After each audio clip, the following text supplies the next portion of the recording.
Hello and welcome. So, you've just opened up QGIS, you're staring at that blank screen, and you're thinking, okay, now what? Well, you are in exactly the right place. In this explainer, we are going to go from that empty canvas to a complete functional map, and we're going to do it step by step. Let's jump right in.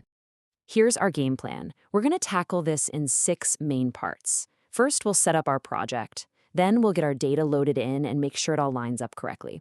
After that, we dive into the really fun part, designing the map, asking it a few questions, and then I'll wrap everything up with some super important final tips. All right, first things first. Every single great map, just like a piece of art, starts with a properly prepared canvas.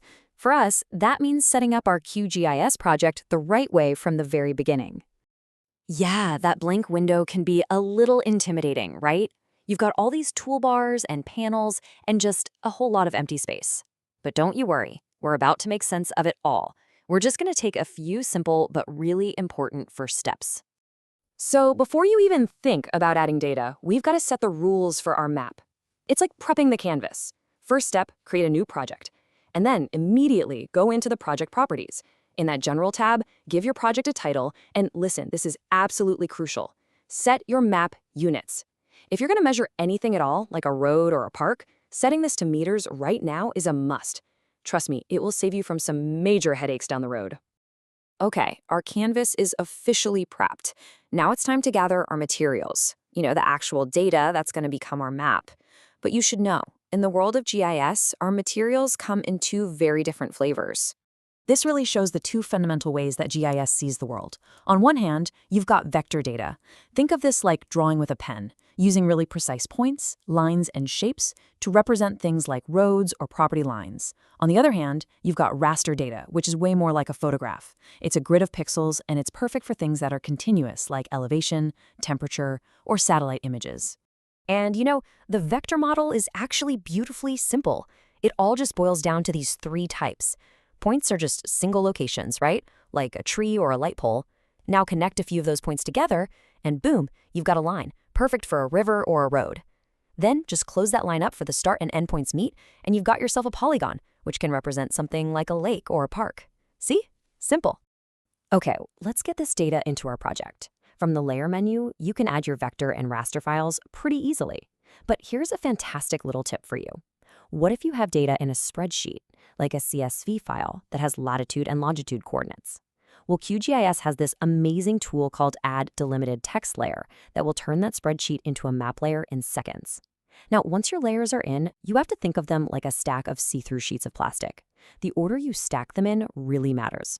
You want to put your big areas, your polygons on the bottom, then your lines, and finally your points on top. That way, nothing gets hidden. Now for what might be the single most important and, let's be honest, often the most confusing concept for beginners, we have to make sure all of our data layers are speaking the same spatial language. And that language is called the Coordinate Reference System, or CRS for short.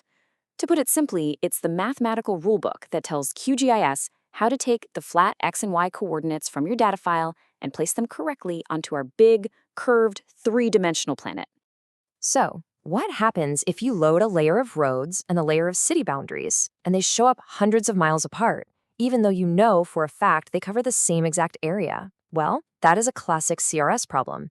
It means each of your datasets is speaking a different language. And this is where QGIS performs an incredible magic trick. It has a built-in universal translator called on-the-fly or OTF projection. As soon as you turn this on in your project properties, QGIS looks at the CRS of every single layer you add, and it translates them all into one common language just for your map view. And the result? All your scattered data layers will suddenly snap into their correct positions perfectly aligned. It's amazing. All right. With all our data loaded up and aligned, we can finally move from the technical setup to the creative part. A map isn't just a bucket for data, right? It's a communication tool, so let's make it speak clearly. Symbology is really just a fancy word for how you style your data. All you do is right-click a layer and go to Properties. In here, you can tell QGIS how to draw everything. You could give all roads a simple black line. Or you can use what's called a unique value renderer to make highways bright red and local roads gray. This is how you turn a bunch of raw shapes into a real visual story.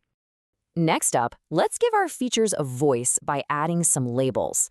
In that same Properties window, just flip over to the Labels tab.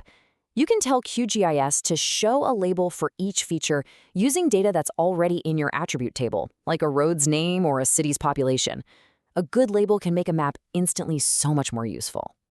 Okay, here's a fantastic pro tip that will make your maps look so much more professional. You know how on Google Maps, street names only pop up when you zoom in really close? That is scale-dependent rendering. And you can set this up in your layer properties to automatically hide those super detailed layers when you're zoomed out. It's the best way to keep your map from turning into a cluttered mess. So our map is looking good, but a GIS is so much more than a drawing program. It's an analysis engine. So let's ask our map some simple questions and see if we can get some real answers. The most basic fundamental analysis is just measurement. QGIS has these super simple tools that let you measure distances and areas right on the map. You know, how long is this proposed new road? What's the total area of this park? It just takes a few clicks to get the answer. And this is why setting our project units to meters way back in step 1 was so important. So you've measured a road and it tells you it's 10.5 kilometers long. That's great, but can you be sure? The quality of your analysis is only ever as good as the quality of your data. You know, errors can sneak into data so easily. You kind of have to play detective, zoom way in, and look for little imperfections, like a road that stops just a tiny bit short of an intersection. That's what we often call a dangling chain. But the most powerful tool you have here is the attribute table. Open it up for each of your layers. This is the spreadsheet behind all those shapes. Is the data all there? Are there typos? Does it all make sense? Think of this table as your data's command center. We've set up, we've loaded, we've styled, and we've analyzed. We are almost there.